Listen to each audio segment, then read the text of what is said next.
Alright,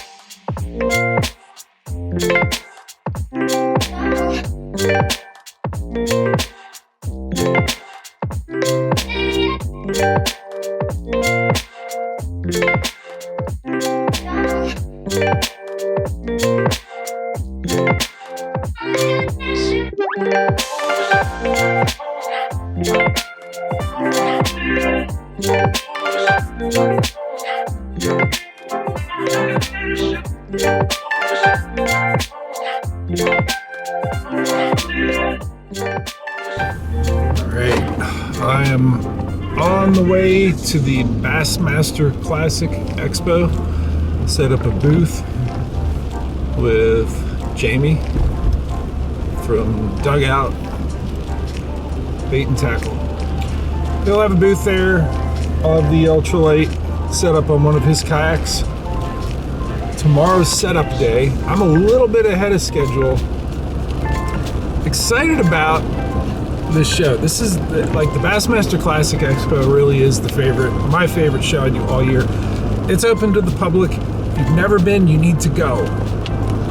But before we go, I need to jack some jaws. So it's raining. They'll be chewing.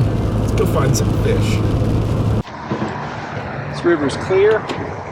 It's not what I've been fishing recently. So I gotta do a little bit of re-rigging before I get started here. What am I gonna do? I really like the punch weights. They're so automatic, so make nice long casts with them. Get that bobber stop on there. Here's another crawbait that is something I can fish fast. So I have two crawbaits, a slow and a fast. So this twin spin I had on in muddier water further north is something that for sure I can fish fast, cover a lot of water, bang into the wood. Twin spins are great. But I kind of want to fish something. I'll have this ready on this Baits El Jefe. Such a delicious reel. But I want a bait fish profile that's a little bit more simple. I got this ready. The Scented Jerk ShadZ. This is one I can fish slow. I actually made that head myself on a 2/0 EWG grip pin hook. That's the shiner color. So good clear water color, that shiner. I did so well last summer with that. And I got a custom rod built for it. And now I've made these neutrally buoyant weights. I tell you what, when this video is over, I'm gonna show you how I make these. It's lead weight, like fly tying weight, wrapped around the shank, and then powder painted. I'll show you everything but the powder paint, because I'm on the road and I didn't bring my powder paint stuff. But what this does, this makes the Scented Jerk ShadZ, which normally can float a really big hook. And I don't want a really big hook on it. It'll float a 5/0 EWG. I don't want it to. I want it on this 2/0 because it just looks right. Get that big eyeball on there. This I can fish fast, like I did last summer in the Selfish video. I can also fish it slow because the way I have it weighted, it's neutrally buoyant to fall really, really slowly. That's what I'm starting with. All right, where's my deep water? Probably, it's almost always next to the biggest rock.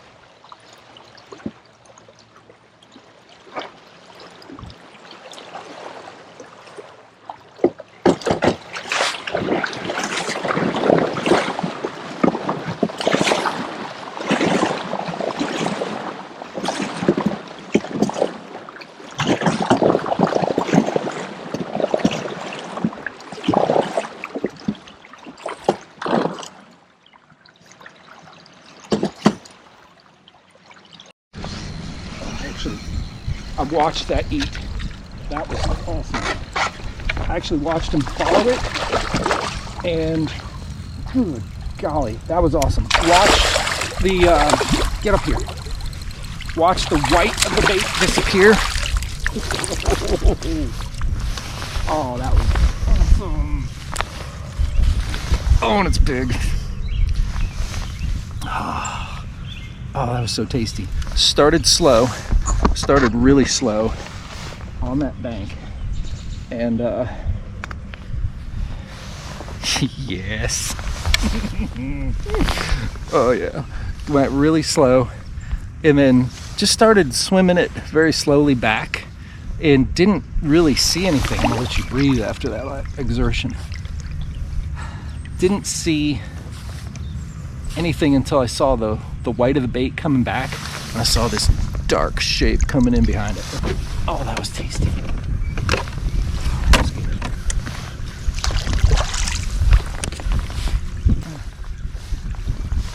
18 1/4 is the first fish on the 7-inch Scented Jerk Shad, and felt good.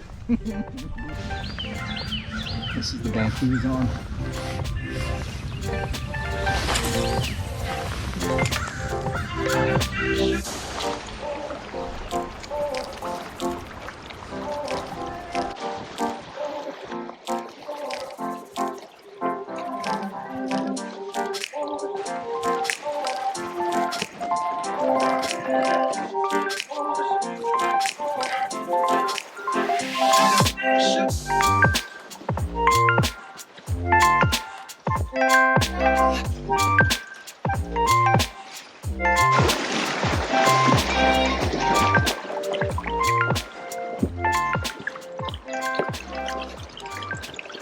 Already squeaking fish here.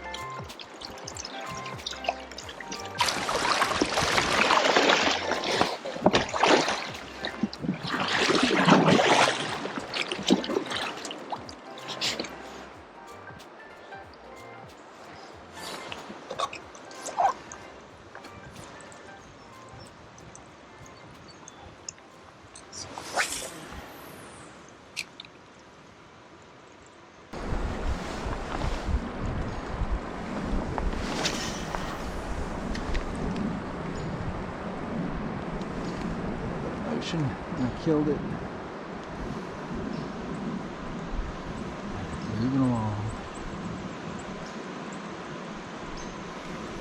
Can't believe one didn't blast it there. Try the next one.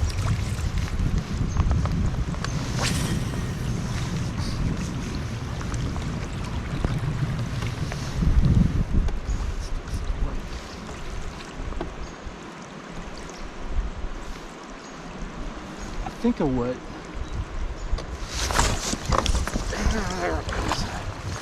as I was about to say, I think of what happened before I caught that first one was there was a whole lot of slow,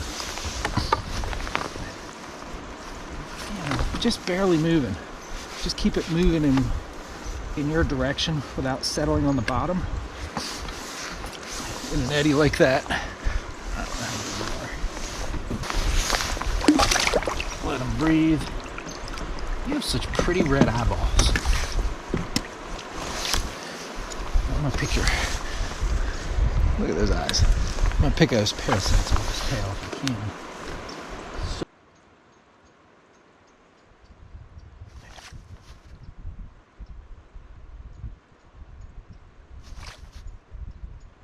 Yep. All right. It was about 15 1/4. Got all those parasites off of them. You got any on the other side? Yes, you do. All right, got him. Okay, got this dude cleaned up. Gonna put him back. See ya, dude.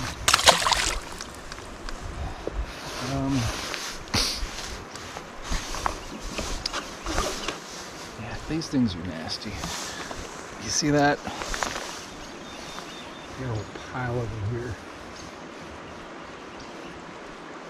I bet you I just took like 35 of these things off my legs. Well, they attached to me.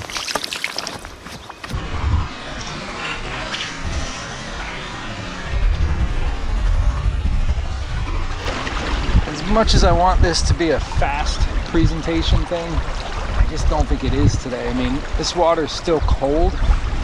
It's low and clear, but you know, the first two fish I caught, I put it in a foam eddy, moved it slowly, really just enough to keep up with the line,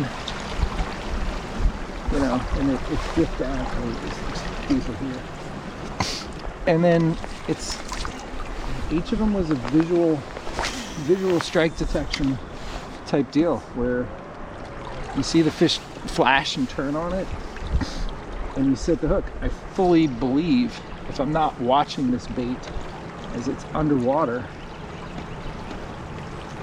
it gets sucked in by a big smallmouth and spit out, and I have no clue. So maybe to that end, I give them a reason to hold on to it a little bit more. Now, the Aztec, this Scented Jerk Shad already has the Procure kind of on it, in it, but it doesn't mean that you can't reload some scent and give yourself a little advantage.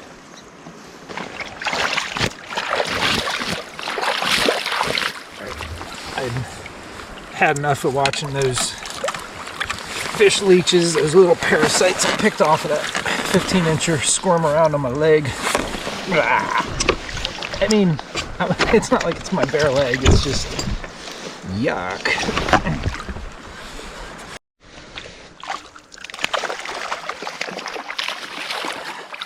So I did not see, get in here. I didn't see my bait. Like, I just didn't get my eyes on them yet. But 14. But I saw that fish. I saw the gold of that fish flash on this and eat it. Okay. That was the first one that I caught and felt instead of, oh, and he's right on the lip, instead of saw. And usually it's the little ones. Yeah, he's 14 1/4.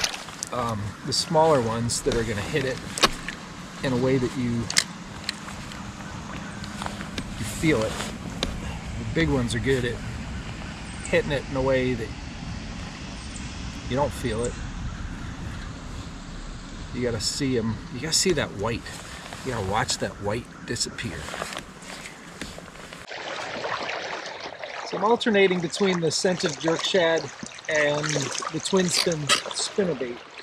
The places I'm throwing the twin spin, a little more aggressive areas. The areas that have a little bit of white water, a little bit of, you know, some current seams. And then the Scented Jerk Shad is in the areas that are deep and calm, not real aggressive areas. These fish want it moving, but not fast.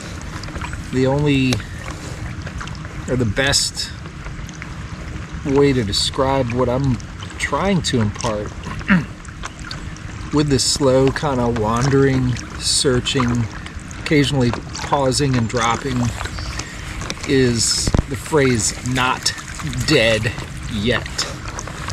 It's an easy, slow, big meal, which in this early spring, man, that's a whole lot of, you know, whole lot that is attractive to them for a big, easy, slow, not dead meal.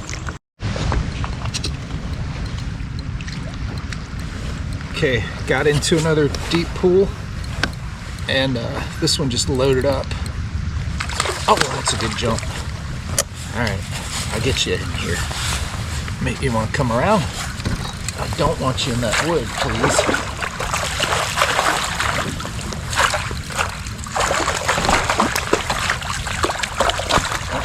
You're in. That's the biggest so far, I believe.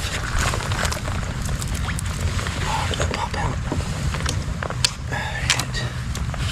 Yeah, it did. That's a good one. Gotta go back here and let you breathe. I think there's going to be a lot of them in this pool. That's the end of it. Really nice looking pool. All right.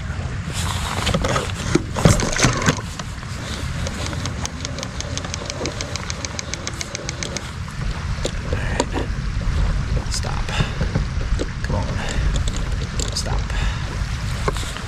What do we got here? I just loaded up. I didn't see the white disappear. It just... yeah, that's a 19. That's a good fish. Yeah.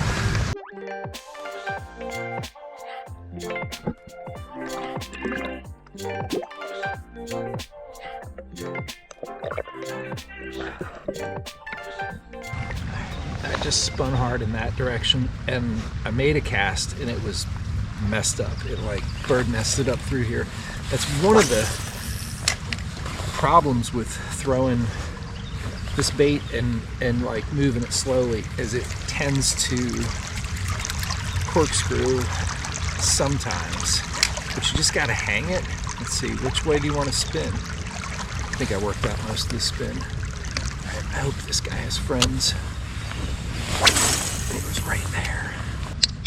So I think it's important to tell you something I'm not doing when I work this bait. And that's ripping it or twitching it.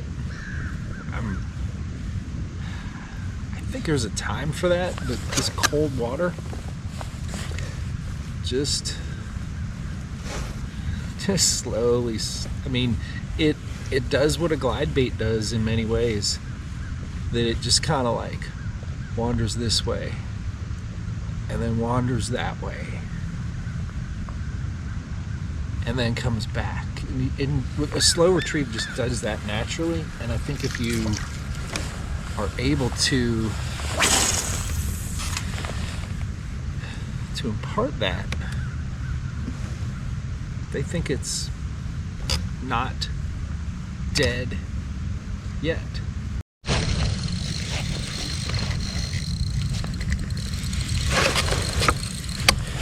That feels big. It is big. Ah, it's a great fish. Yep. Don't you jump. Just get in.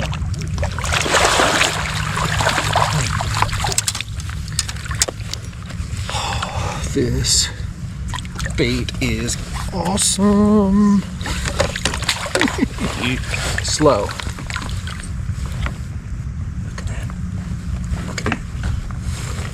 Good.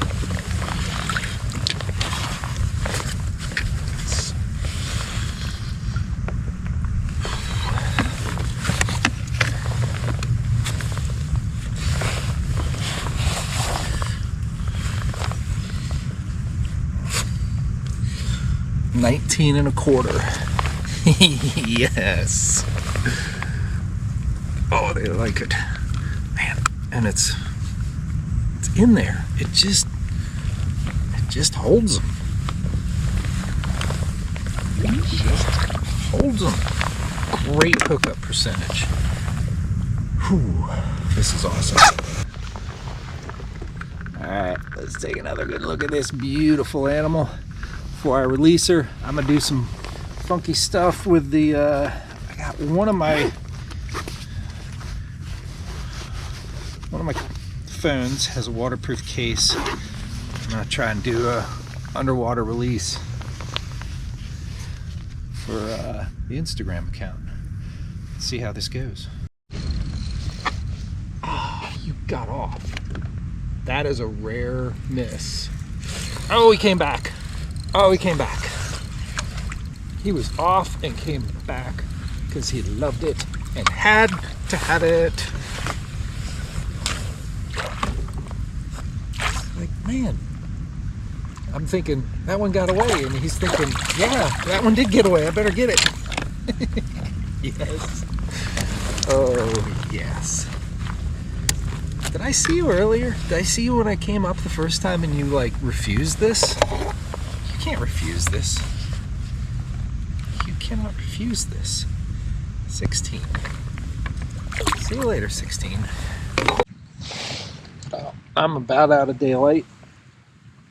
This is one of those cases where the Torpedo allowed me to sneak in a 4-hour trip while I was on the road, put in somewhere, run up several miles, find one really good hole, found some other fish along the way, but also allowed me to stay out here a lot later than I would have without the motor.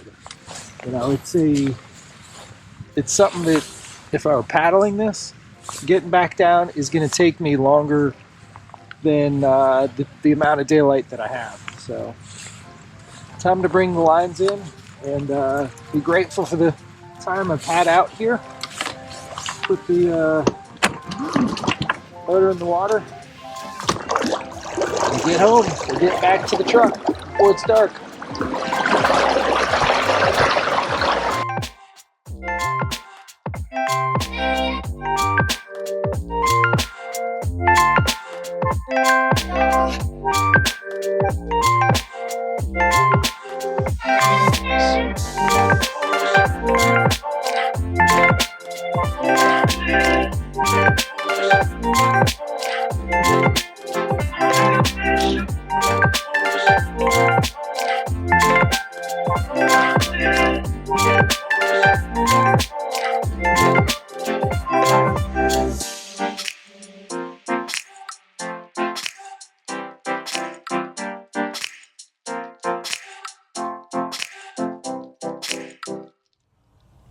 Alright, I promised I would, at the beginning of this video, I promised I would show you this. And this is the hook that I'm fishing the Scented Jerk Shad on.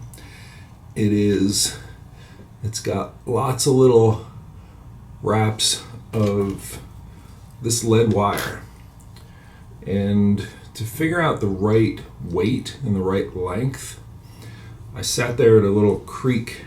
I'm gonna pull some of this out. Creek where I live in Maryland, and I figured out that it was just shy of 14 inches of whatever gauge this is. 25.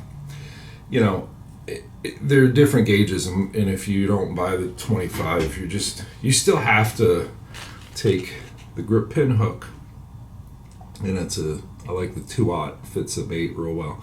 People worry. They say, isn't that too much plastic for the hook? It's not, because a LazTech is so, just moves out of the way. It's awesome stuff. And when the fish bites it, it compresses. It's not like regular plastic. Now I got that Pro Scent all over my fingers. That stanky stank. All right, so got my ruler here. I'm gonna measure out. Let's see, it's like 13 3/4, but you can go 14. So I got 12 there, and I'll mark almost 2 more, and then just got a pair of nail clippers here. I'm gonna cut that. Got that section. I'm gonna get one of these hooks out. This is the Mustad Ultra Point grip pin hook, size 2/0. It's fine. I was actually showing this to Corey Dreyer. He's staying here at the same same hotel as we're getting ready to work the Bassmaster Classic Expo. Put that down. Anyhow, I'm gonna weight it as far back as I can. So I'm gonna start here, and I'll do 1 layer, and I'll kind of double it up around this bend of the hook, but as I come down.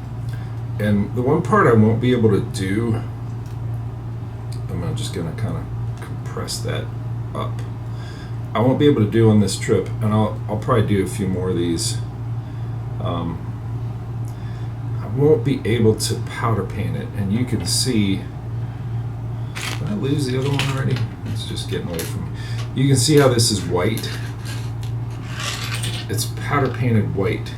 And what that does is it seals up all of that, all those coils. I mean, you can kind of see the coils there. I didn't put it real thick on that end, but there in the center, it really globbed up on there and just fused it all together. So, all right, let me just finish wrapping this up.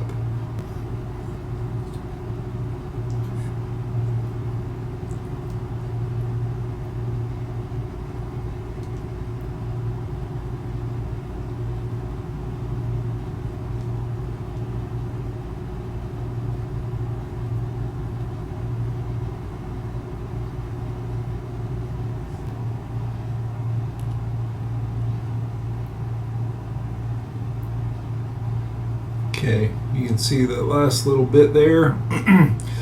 This one I did a little bit different than some others. The bait still wants to fall nose forward, so the further back on the shanky you can keep the weight, the better off it is. And that's you know, I kind of centered it on the belly, but a lot of the weight is towards the back. So I'll just take a minute and rig this so you can see the rest of it. But it's important. No, it's not important. It's critical that you rig these straight. The straighter you rig them, the less corkscrew that they're going to be prone to. And when you move it slow through the water, and it does that little slow motion hunting side to side, you want to lay flat like that, and you want it to be centered on there like that, so that as it's moving through the water, it just kind of slowly moves this way, and then kind of tilts and then moves this way. You know, as I was moving it yesterday, I was just trying to keep it going as slowly as it can, and it does do this sort of side to side. You know, if I just let it fall, this part of the plastic actually hangs up towards the surface, and it goes like this, super slow, and then like that. So now you know how to do it. You get this stuff at fly fishing shops, and well, those, I think I got them at Tackle Warehouse, maybe. They usually have a good supply. Tackle Warehouse usually has these grip pins in stock. I have trouble finding them elsewhere. Hope that helps. See ya. Thanks for watching.